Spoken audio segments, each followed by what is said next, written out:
Hello, everybody. It is Taylor along with Barb. Today, Brian and Jake are both at work. We miss them dearly. Today, we will be discussing the final audition episode of American Idol, which aired last night. I can't believe it. Next week's Hollywood week. I'm so excited. I can't wait. And last night was a pretty good night as they wrapped up their auditions.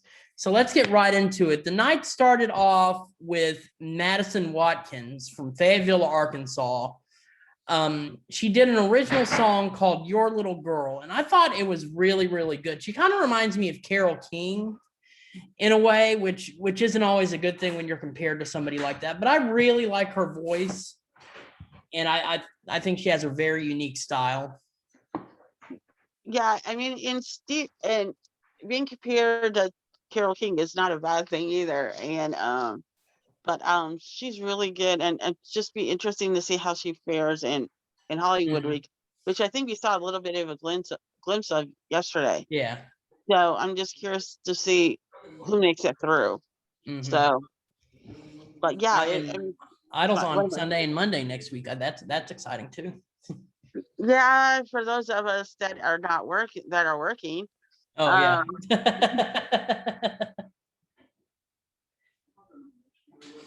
And up next, we had sort of a montage of two auditions together that were both big Katy Perry fans. 17-year-old Ava August and Liv Grace. Ava,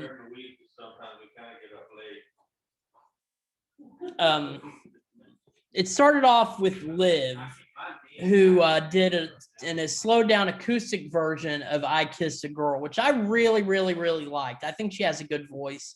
My only issue is her lips are a little too distracting. I wasn't really looking at her lips, so yeah.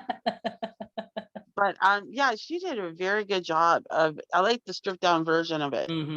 So yeah, that was really good last night. And then we had Ava, who I guess she was okay. She wasn't as good as Liv, but I guess she was okay. She had kind of a weird voice. It was unique, but I just wasn't feeling it. Yeah, she was okay, but maybe hopefully she'll improve. Maybe it was her nerves that got the best of her yesterday. Yeah. So, but it was good last night. I mean, she was good last night. Yeah. But yeah, but I liked the first one better with I Kissed a Girl. I just think it was much better. Up next, we have 19-year-old Deshaun from Cleveland, Ohio. He's a college student, member of the marching band. His mom actually gave birth to him when she was only 13.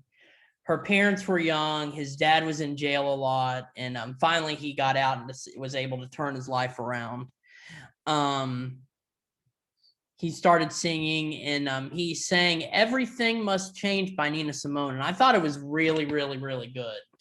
He was one of my favorite guys so far. Yeah, he was really, really good. He got 3 yeses, of course. He made Lionel cry. Katie called it magic, and Luke called him a great example. I can't wait to see what happens with him later in the competition. And I think that they're putting through a lot more different people, because we're seeing a lot of people with big voices.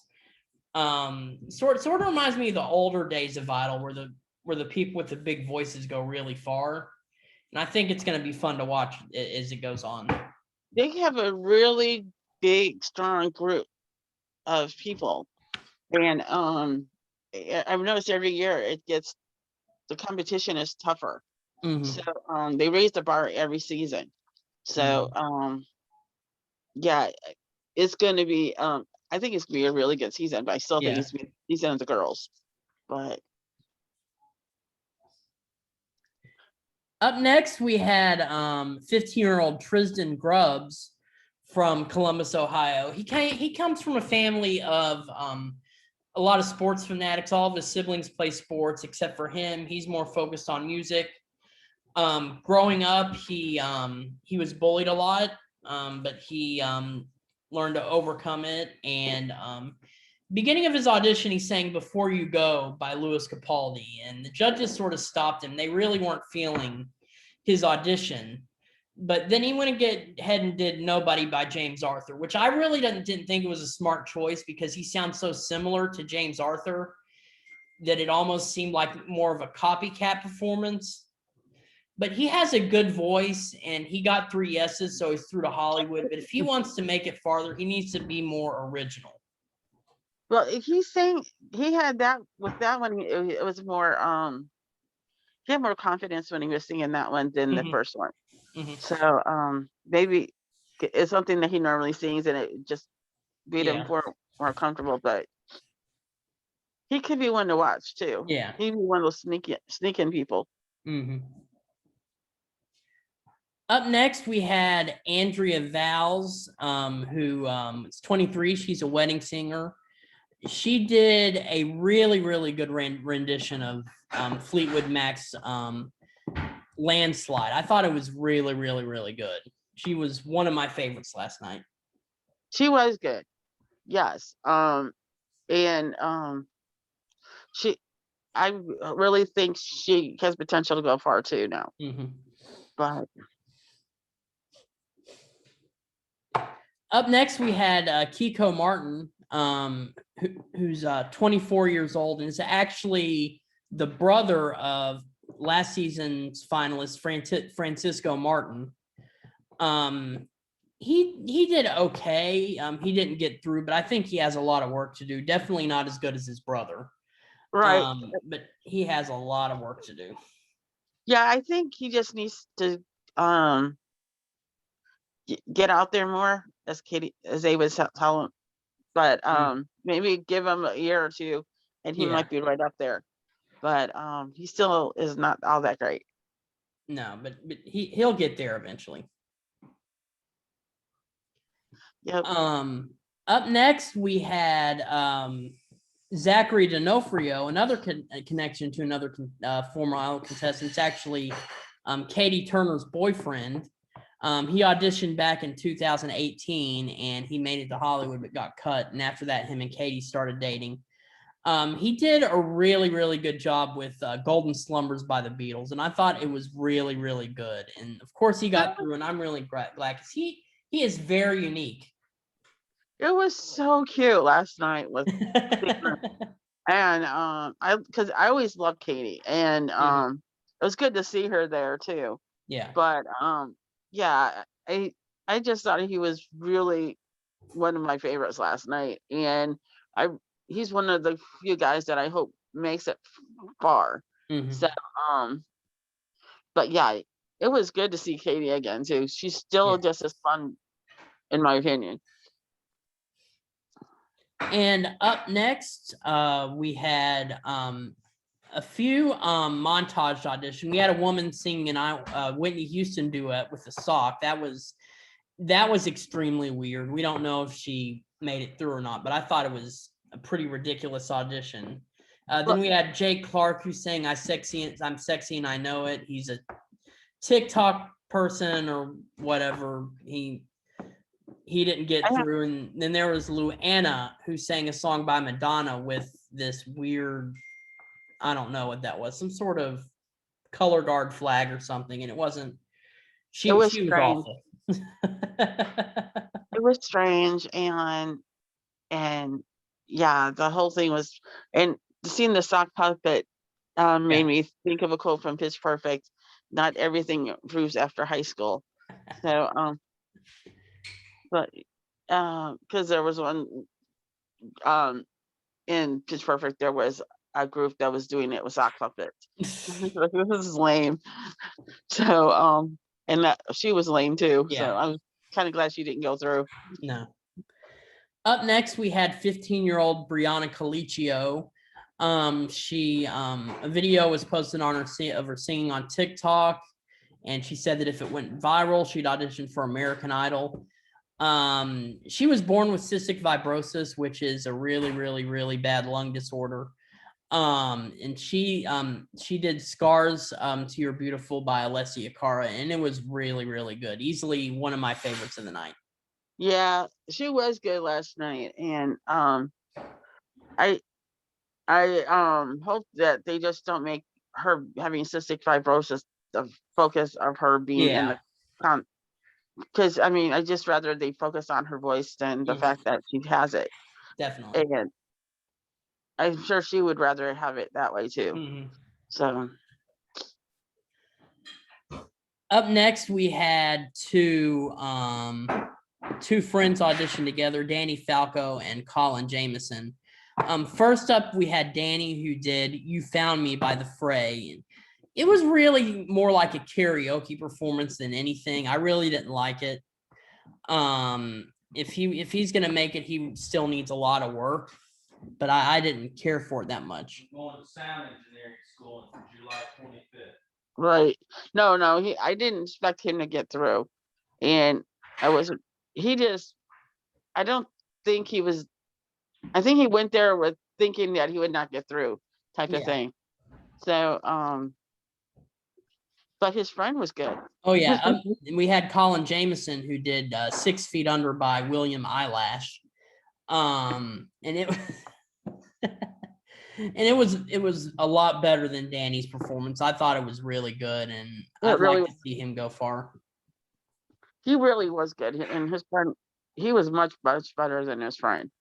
So, and I just noticed a lot of the guys are like more like focused. Some of the guys, anyway, are focused on boy bands or past Yeah. boy bands, and not everybody is into that. So, they need to get away from that too.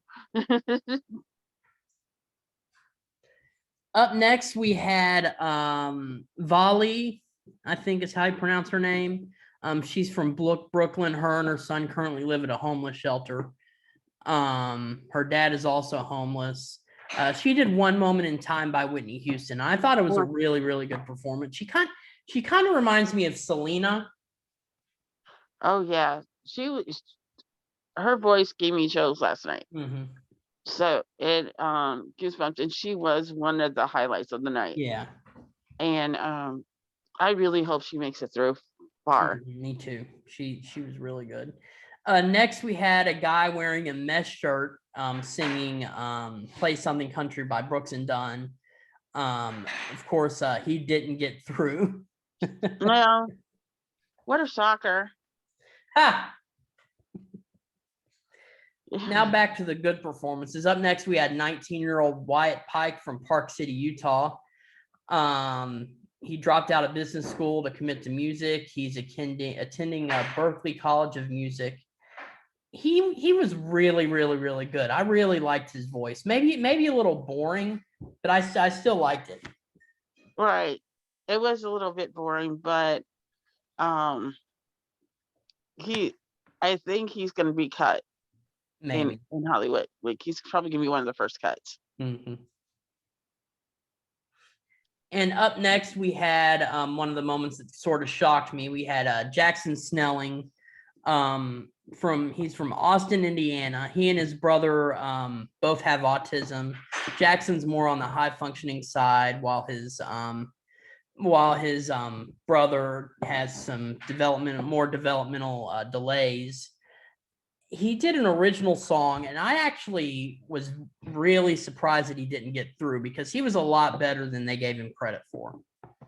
I was surprised too, to be honest. I thought for sure he was going to get through, and maybe because it's getting close to the end and they're being more picky. Mm-hmm.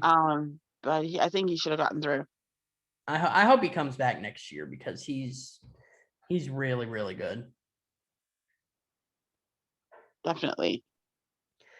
And the last audition of the night, we had Althea Grace. Her daughter's 2 years old, and she didn't know she was pregnant until she was 7 months pregnant. Which is a real thing. It really does happen. So. Oh, I know, and I've never been pregnant, but yeah. my mom always says she knew when she was the minute, and But yeah, I know, I guess it does happen more often than not, Mhm. but it's still weird. Yeah. To me. And after she had her daughter, she found out her daughter had was going through liver failure, but luckily they were able to get a transplant. She did an original song for her audition. I thought it was really good. Not my favorite of the night, but I still thought she was really good, and she did get through to Hollywood. So Yeah, maybe she's gonna get improve after mhm. during Hollywood week. Yeah. But yeah, she was good, but she wasn't my favorite. Mhm. Yeah, I think my favorite of the night was definitely Brianna. Yeah. I thought she was the best of the night. It wasn't my favorite audition episode. I think they just saved a lot of the ones that won't be remembered for the last show for some reason. But it'll be interesting to see what happens. Next week's Hollywood week. Yeah. And it's actually on Sunday and Monday. So we'll need to figure out when we're going to be able to do the show since Barb works, but we'll figure it out. And Anyway, Barb has training next week too. So yeah. Barb is, I think I started a little bit earlier that week. Mhm. So, Oh yeah. Anyway, that is it for the show. Make sure you follow us on social media. Links are in the description. Subscribe to our YouTube channel, and we will see you next time. bye.